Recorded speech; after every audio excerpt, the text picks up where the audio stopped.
how your visit to Kiev impacted you.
Co? No to mów, kurwa! No to pierdolisz za przeproszeniem, kurwa! No, no to niech nie pierdoli po prostu.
Distinguished Presidents, distinguished Secretary General, distinguished Prime Minister, ladies and gentlemen, I welcome you very warmly to the Presidential Palace in Warsaw at the extraordinary summit of the Bucharest 9 NATO Eastern Flank states with the participation of special guests, President of the United States of America, Joe Biden, and NATO Secretary General Jens Stoltenberg. Today's summit is of particular importance. We are meeting almost exactly on the anniversary of the event which has forever changed the history of our part of Europe and which has an impact on the security situation across the world. I'm speaking about the brutal, full-scale Russian aggression of Ukraine, which started on February 24 last year.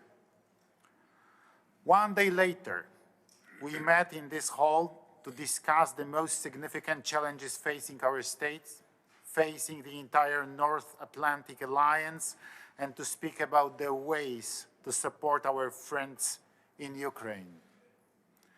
What we wish to do today is to think together among closest allies about our next steps in the run-up to the B9 summit in Bratislava and the NATO summit in Vilnius, and about the possibilities to provide further support to Ukraine.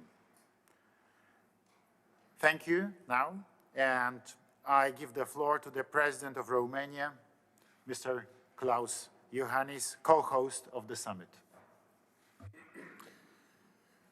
Thank you very much, dear President Biden, dear President Duda, dear colleagues, dear Secretary General Stoltenberg. It is extremely relevant to meet again in the Bucharest 9 format, which I launched in 2015 together with Andrzej Duda, President Duda, in in the eve of the one-year mark since war returned to Europe. The war has brought nothing but suffering and despair, killing and displacing of millions of Ukrainians, unprecedented destruction and uncertainty. We, the leaders of the eastern flank, have the duty to stand firm in defense of our peace. We must continue to stand firm in delivering on our commitments to support Ukraine for as long as it needs to win this war. This is what Romania will continue to do. We are not alone in this endeavor. Our effort is one of transatlantic scale and scope, and I welcome the presence today of President Joseph Biden, reconfirming the substance of our Bucharest 9 format and the commitment of the U.S. administration towards the eastern flank security. This commitment is very solid and forward-looking, increased U.S. military presence that needs to continue, and the preparation of a U.S. strategy for the Black Sea. I also welcome the participation of NATO Secretary General Jens Stoltenberg for timely and open coordination. Almost 1 year ago, Russia tried to destroy the European and Euro-Atlantic security and the rules-based international order.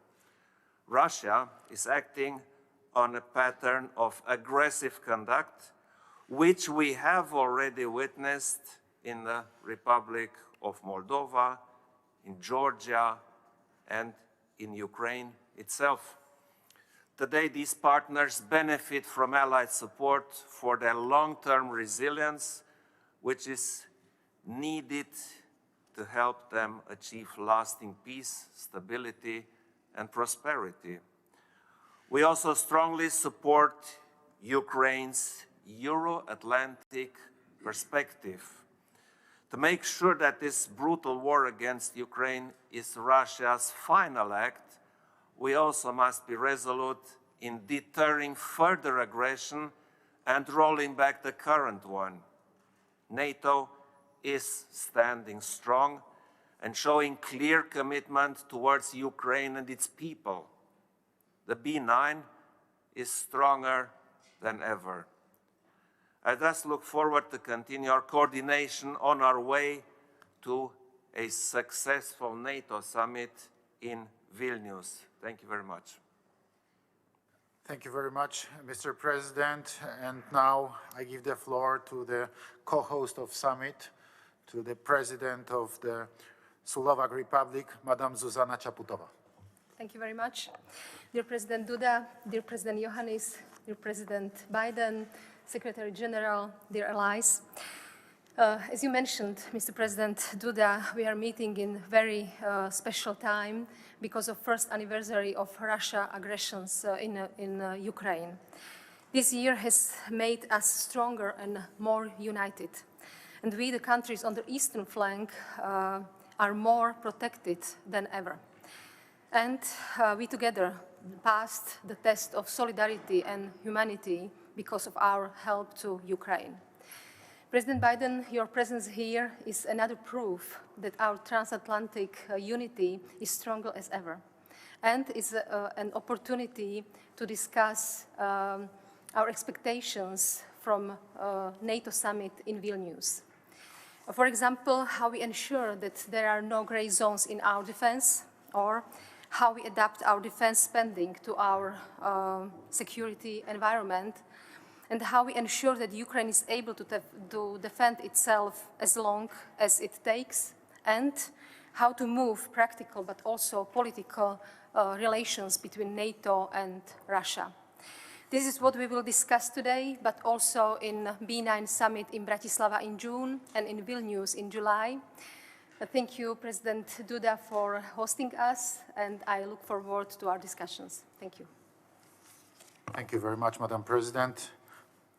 Excellencies, dear friends, we are all delighted to have with us today a special guest who has accepted the invitation to the summit, the President of the United States of America, Mr. Joseph Biden. Welcome, sir.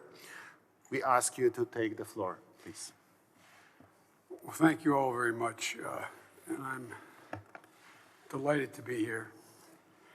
Some of you may remember years ago when we were expanding NATO, I was the one in the United States Senate was pushing the hardest to expand NATO for membership, and many of you sitting around this table. And the irony is that one of the last conversations I had with our friend in Russia was, I said, you keep asking for the Finlandization of NATO. You're going to get the NATOization of Finland. Well, it happened. Not only are we as strong as we were, we're stronger. And I say to my fellow presidents that I'm honored to be with you here, and so many strong NATO allies, and the Secretary General, who I think has done an incredible job for a long time. I rely on his judgment a great deal.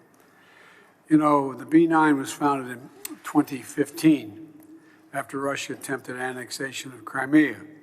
And today, as we approach the one-year anniversary of Russia's further invasion, it's even more important that we continue to stand together. And I think this is proof of this, how strongly we feel. That's why I wanted to meet all of you in person here today. As NATO's eastern flank, you're on the front lines of our collective defense, and you know better than anyone what's at stake in this conflict, not just for Ukraine, but for the freedom of democracies throughout Europe and around the world. You know, that's what President Zelensky and I spoke about when I was in Kyiv 2 days ago. And the leaders around this table have repeatedly stepped up to reaffirm our shared commitment to all these values. We provided critical security assistance to Ukraine and critical support to literally millions of refugees. We've helped ensure Ukrainians can access basic services, and together we'll continue our enduring support for Ukraine as they defend their freedom. Over the past year, with your countries around this table providing collective leadership, we've also strengthened NATO. The commitment of the United States to NATO, and I've said it to you many times, I'll say it again, is absolutely clear. Article 5 is a sacred commitment the United States has made. We will defend literally every inch of NATO, every inch of NATO. And this is an important moment. I look forward to the discussion and the next steps we can take together and to keep our alliance strong and to further deter aggression. Because what literally is at stake is not just Ukraine, it's freedom. The idea that over 100,000 forces would invade another country since World War II, nothing like that has happened. Things have changed radically. We have to make sure we change them back. So thank you all very much for allowing me to be with you, and I look forward to our private discussions. Thank you very much, Mr. President. And now I pass the floor to the NATO Secretary General, Mr. Jens Stoltenberg. Please. Andrei, it's a pleasure to be back in Warsaw and to meet with all the B9 heads of state and government, and also with President Biden. And Joe, I would like to say to you that I'm so pleased and so impressed by the outstanding leadership you show, and your visit to Kiev sent a clear message of our steadfast support to Ukraine and America's ironclad commitment to the security of Europe. Let me also thank you for hosting the next NATO summit after Vilnius in the United States. 1 year since the launch of Russia's invasion, President Putin is not preparing for peace. On the contrary, he is preparing for more war. So we must sustain and step up our support for Ukraine. We must give Ukraine what they need to prevail. We don't know when the war will end, but when it does, we need to ensure that history does not repeat itself. We have seen the Russian pattern of aggression over many years. Georgia in 2008, Crimea and Donbass in 2014, and then the full-fledged invasion of Ukraine last year. We cannot allow Russia to continue to chip away at European security. We must break the cycle of Russian aggression. NATO allies have never been more united. We will protect every inch of allied territory based on our Article 5 commitment to defend each other, one for all and all for one. Thank you so much. Thank you very much, Mr. Secretary General. Ladies and gentlemen, this concludes the part of the summit open for media. So I kindly ask the media to leave the room, please.